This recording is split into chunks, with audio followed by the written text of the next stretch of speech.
What is up, everyone? JD Geeks here. Today, we are talking about another fan favorite blaster. This blaster has been in the hobby for a while. There are now two versions of it. I am talking about the second version, or the newest version, which was actually made off of what people did to the initial version. Today, we are talking about the Unicorn Tactical. The Unicorn Tactical is a half-length only injection molded blaster that is meant for CQB. This blaster or the makers of this blaster, XYL, have basically taken what the community did with the initial Unicorn and made it into a brand new blaster that you can buy without needing to do all of the upgrades yourself. If you do want to build the blaster your own way, I personally would recommend the normal Unicorn.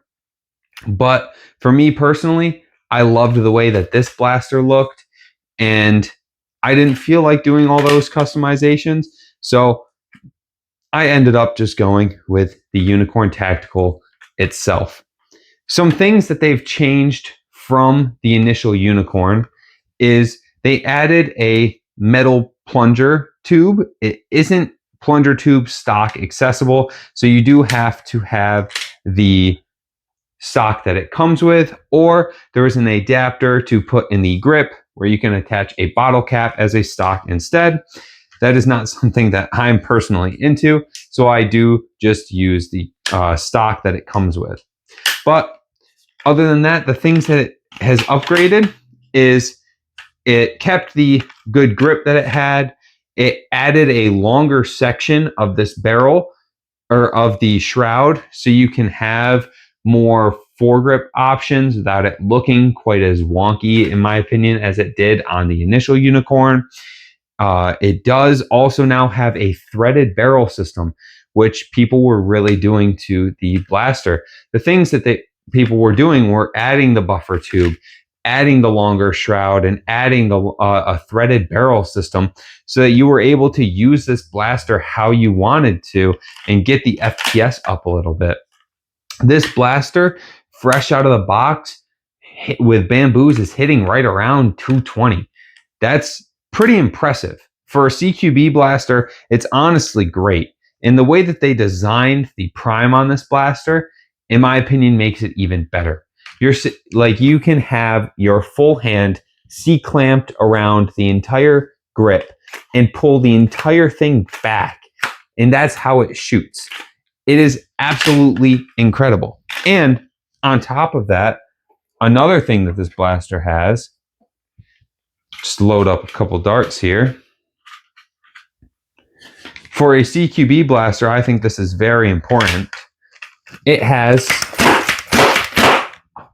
slam fire. You can rapidly get off shots with this blaster very easily, and you can get some kills with this blaster. This is my second favorite CQB blaster. The only blaster that I like more for CQB will be coming out in a future video, but I will wait to mention that until then. This here is just an absolutely insane blaster for the value, in my opinion. You get almost every single upgrade that people wanted on the initial Unicorn for this, while keeping all the good things that the normal Unicorn had. It still has the two takedown pins here and here, the safety right here, the mag release push there. It comes with the cool XYL Unicorn mags that I like, and it also now can, or copying out of darts a little bit here, I do have the Gavin Fuzzy Bee car that fits very well onto this barrel, and it looks just absolutely incredible. The only real issue that I've heard of other people having with this blaster is when you prime the blaster. Let me put a dart in here. There we go. When you prime the blaster and you try to shoot without a hand being on the foregrip, it does move. I don't know if you can see that. That is me trying to shoot the blaster. But if I just push forward and shoot, it rips right off. So I've actually used this a couple times in gameplay, and it has never actually killed me having that feature. I actually don't mind it because when I do shoot, I am pushed against the front of the blaster. So it hasn't really affected anything at all. And I do really, really like this blaster. But that's enough talking about the blaster itself. Let's get into the chronograph and accuracy testing of this blaster. I'll see you outside. Alrighty, now that we are outside at the chronograph, let's see what we can get. So I did take off that B car, as I said earlier, and for the darts that we'll be using, some Worker Gen 3, since they are just the current dart that a lot of people use in the hobby, the Saber T darts, since they are the best darts on the market, and then the Dart Zone bamboos that I've been using in the rest of the videos. 3 of each, just to see what the FPS comes out to. After that, we will be doing one 15-round mag. I'm going to change things up a little bit. I'll take a couple shots at the smaller target, but then mainly aim at the silhouette target. I do think that is a better representation than the small target because you won't really need to be hitting anything that small. So, all right, let's get right into the chronographing. So again, first up, we have the normal Worker Gen 3s. We got 191.3, 207.8, and finally 195.3. So Worker darts get you right around 200 FPS with this blaster, which is pretty solid overall. All right, next up we have the 1.3 Heavy Saber T darts. We got 179.5, then 170.1, and finally 177.7. So with the heavy T-darts, it does drop the FPS below 200, and I actually bet you this blaster is going to be more accurate with those T-darts. But let's move on to the bamboos. So we got 213.7, 225.1, and finally 214.1. So a little inconsistent with the bamboos, but overall pretty solid. I do actually enjoy using this blaster. I like the pump grip, as I've said. But all right, let's jump right into the accuracy test. Alrighty, so I did decide that I was going to throw the B car on the Unicorn Tactical for this accuracy test because it is from 50 meters or 50 feet away, sorry. So let's see how it does.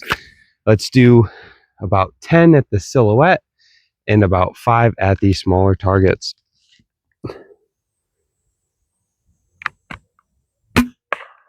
Hit. Little low. Little low again. Hit. Little low.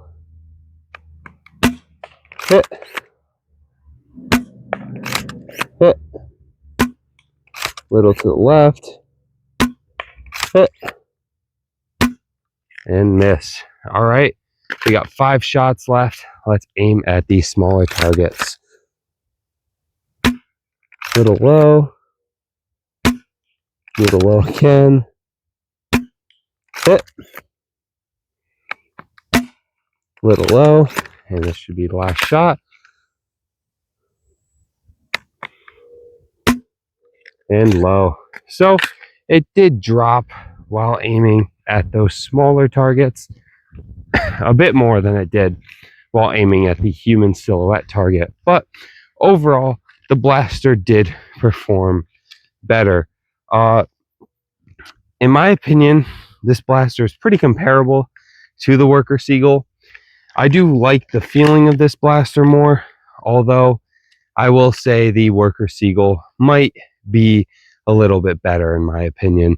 Although this blaster looks really cool, I always haven't had the best luck with it, and neither have a couple of my other friends that have had it, but that might just be an issue with my blaster itself.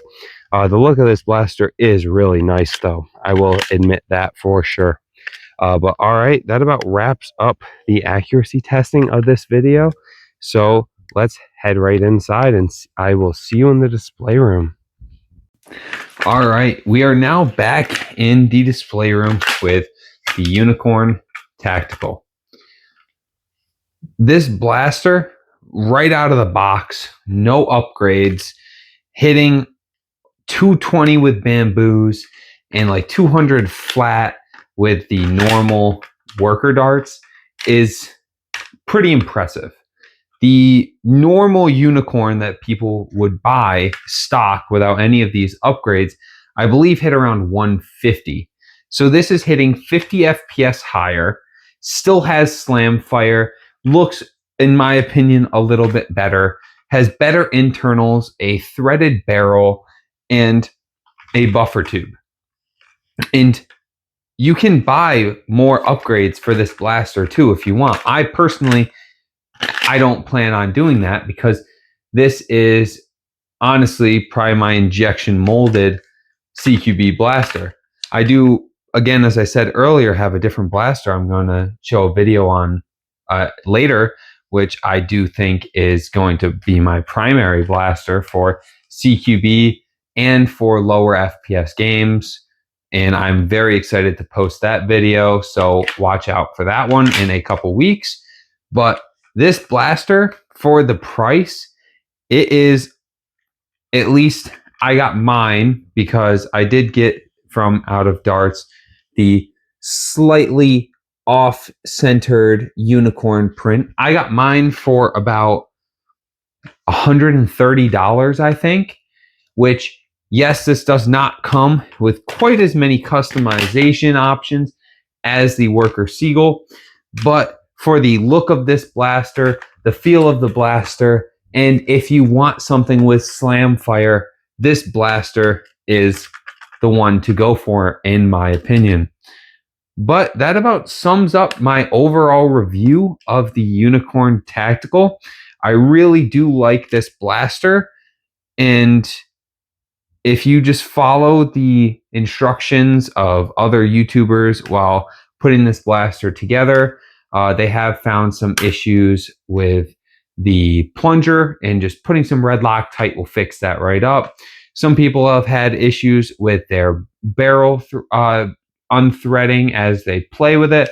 So as long as you watch out for those major issues and things like that, you should be all set. One more thing I do want to mention that I forgot to mention earlier in the video is I do have two Picatinny rails for this blaster. What I actually ended up doing was taking the normal Picatinny rail that comes with the blaster and putting the foregrip on the front. This Picatinny rail did not come with the blaster, which is a major, major downside in my opinion. You do not have any Picatinny rail on the top to put a sight unless you do the orange Picatinny rail that comes with it that moves. There's no stationary Picatinny rail. So if I were to prime this with the orange Picatinny rail, it would slide back and then slide back forward, which if you have a small sight like this reticle that I have on here, it's fine. But if you want to put a scope on this, you will hit yourself in the face potentially. So that is something to watch out for. I actually had extra screws from, I think I took this off of a Worker Harrier top Picatinny rail, put these on here, and I had my buddy 3D print me a 3D printed Picatinny rail, and I just screwed that right in. Once I did that, I now have a stationary Picatinny rail for the blaster. And that is a very simple solution, since I haven't found anywhere where you can just buy Picatinny rails loosely for the Unicorn. So if you don't feel like buying an extra Picatinny rail from another company and you have a 3D printer, this is honestly the way to go. But that sums up my review on the Unicorn Tactical. If you have any questions, please leave it in the comment section below. This is JD Geeks signing off. Have a good one.